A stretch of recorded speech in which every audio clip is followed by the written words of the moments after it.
special needs educators in India.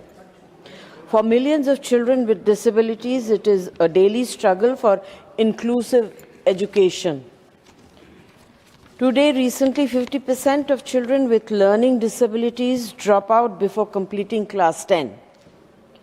There is roughly one registered special educator for every 18 to 20 students with special needs enrolled in schools nationwide. As per the WHO guidelines, the requirement is 5 to 6 trained teachers for every 20 students. India's education system faces a critical challenge.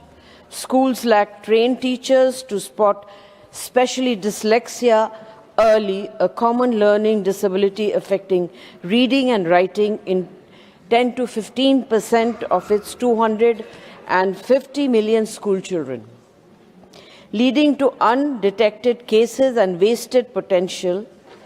Untreated dyslexia doesn't reflect low intelligence. Many dyslexic individuals excel in creative fields, entrepreneurship, and innovation, but without early intervention and guidance, these students face frustration, low self-esteem, and higher dropout rates.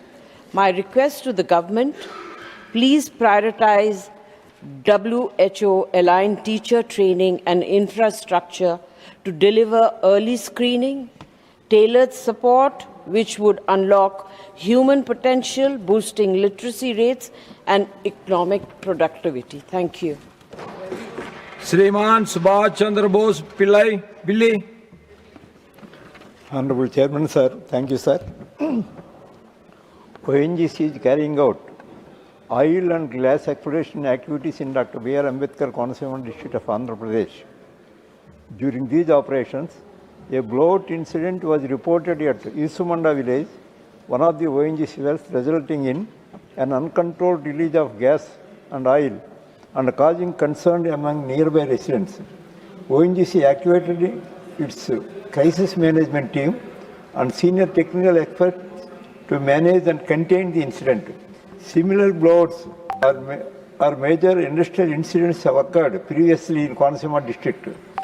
One, Fasalupudi blowout in 1995, a major ONGC blowout, fire raged for 65 days, widely considered the largest in the history. Second, Davarpalli blowout in 1997, another significant ONGC well, blowout in the Kottapeta Mandal, flames climbed up to 100 meters. Third, Thandavapalli blowout in 2005, similar blowout contained within 4 hours. Fourth, Nagaram pipeline blaze in 2014, a Gale gas pipeline explosion in Mamidikudru Mandal killed 23 persons and injured 16 persons. Uppudi blowout in 2020, blowout near Uppudi village capped after 2 days. Other blowouts, mud incidents in 1992 and others including Komarada mud blowout. And 7, hydrogen sulfide leak at Kesanapalli 2025. A gas leak incident affecting workers, a child due to equipment and maintenance issues. In Konaseema and its vicinity, there have been at least 5 to 7 notable blowouts for major pipeline gas leak incidents over the last 30 years before 2026 event. The people of Konaseema facing many problems due to these blowouts. The nearby lands at the gas wells will sink and also sea will go behind. The GAIL or ONGC or oil companies are not providing job opportunities to the local educated youth. The cooking gas schemes also not being provided to the residents of Konaseema. I urge the Petroleum Ministry, necessary action may be taken for immediate financial assistance to the enhanced financial assistance to the affected farmers due to Irisumanda incidents, and also keep in mind that these efforts aim to control the blowouts, protect residents, and restore normalcy while assessing and mitigating impacts on local communities and agriculture. Thank you, sir. Shriman Sujit Kumar ji.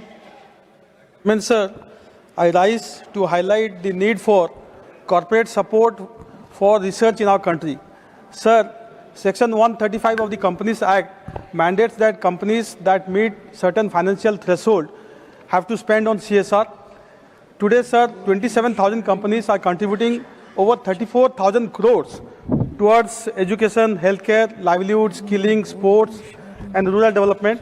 Sir, many honorable MPs in the House will attest to the impactful work of CSR in their respective states or constituencies.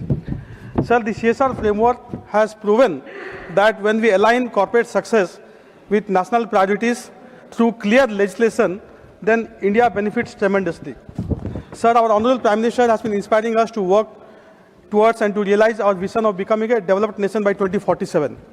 But sir, for this to happen, robust investment in research and innovation is not desirable, it is essential.